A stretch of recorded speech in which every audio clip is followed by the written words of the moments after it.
Pag-uusapan natin ngayon yung about sa aking sahod sa Facebook.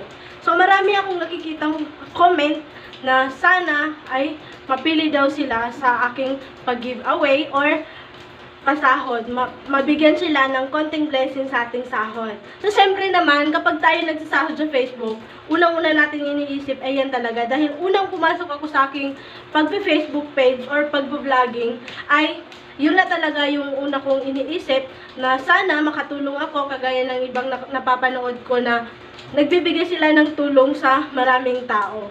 So, hindi na natin i-reveal kung magkano yung ating nasahod dito.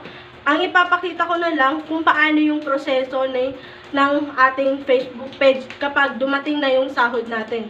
So, kapag na-achieve mo na yung $100 or kung sa bank account yung gamit mo, kailangan mo ma-achieve yung $100 bago ka makapag-payout. Pero kung ang PayPal ang gamit mo ay $25 lang, dumarating na sa diretso sa yung PayPal account. So, kung makikita niyo dito sa aking background ngayon, ay meron tayong PayPal account na ginamit. So, dyan pumasok yung ating sahod.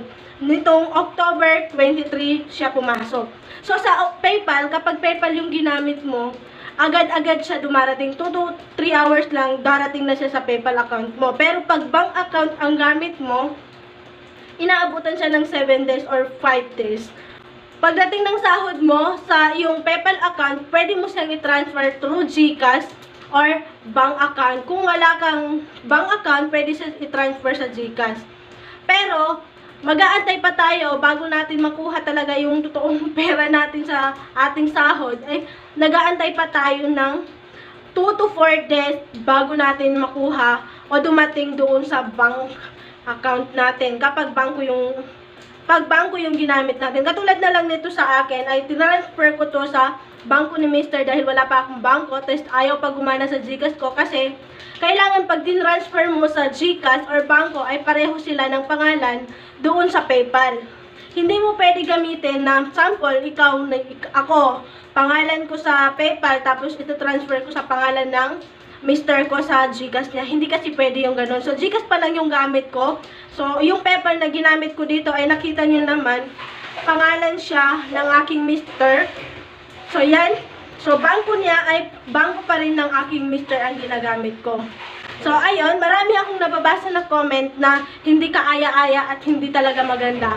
Nagbibigay sila ng opinion sa akin kung saan ko pwede ibigay yung pera ko sa sahod or sahod ko sa aking Facebook. So, guys, hindi ako magagalit kung magbibigay kayo ng opinion sa akin. Kasi minsan, nakakakuha tayo ng magandang opinion sa inyong mga nag-comment. Pero ang hindi ko magugustuhan is yung magmumura kayo or something, magsasalita kayo ng konting hindi maganda kahit nagbigay pa kayo ng opinion. So, marami rin nagsasabi na sana daw mapili sila. I hope so. Kung susuportahan nyo pa po ako sa mga videos ko, sa mga gawain ko, ay yun din yung pinangarap ko. Halos lahat ng tao ay pwede natin matulungan sa kahit konting paraan lang.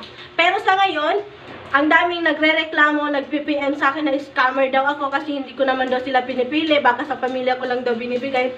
Actually, kahit sino sa mga kapatid ko, sa mga pinsan ko, sa mga kaanak ko, nanay ko, oo, binibigyan ko. Natural sa akin yun dahil nandun yung anak ko at siyempre magulang ko yun sila. Pero sa mga kapatid ko, kahit sino sa kapitbahay namin o sa mga nakakakilala sa kanila ang magtanong kung nagbibigay ba ako ng suporta sa kanila, sa galing sa Facebook ko, wala akong binibigay. Isa pa, kung ano man yung gagawin ko sa pera ko naman po yun. So, ayun lang siguro. Sana po, kung mabibigyan tayo ng opinion, wag na po tayo magsalita ng kung ano-ano pang masasakit na salita. Dito po sa sahod ko ngayon, wag po kayo mag-alala dahil may isang tao po tayong tutulungan o mapipili natin. Pati ako hindi ko pa share kung sino yun siya. Mag-aantay pa ako ng 2 to 4 days pagdating pa ng sahod natin sa ATM ni Mr. Dahil doon pa lang natin makukuha yung totoong pera natin kay Facebook. Ang masasabi ko lang sa lahat ng mga nagsasabi sa akin ng hindi maganda, my money, my rules. So wala ka doon,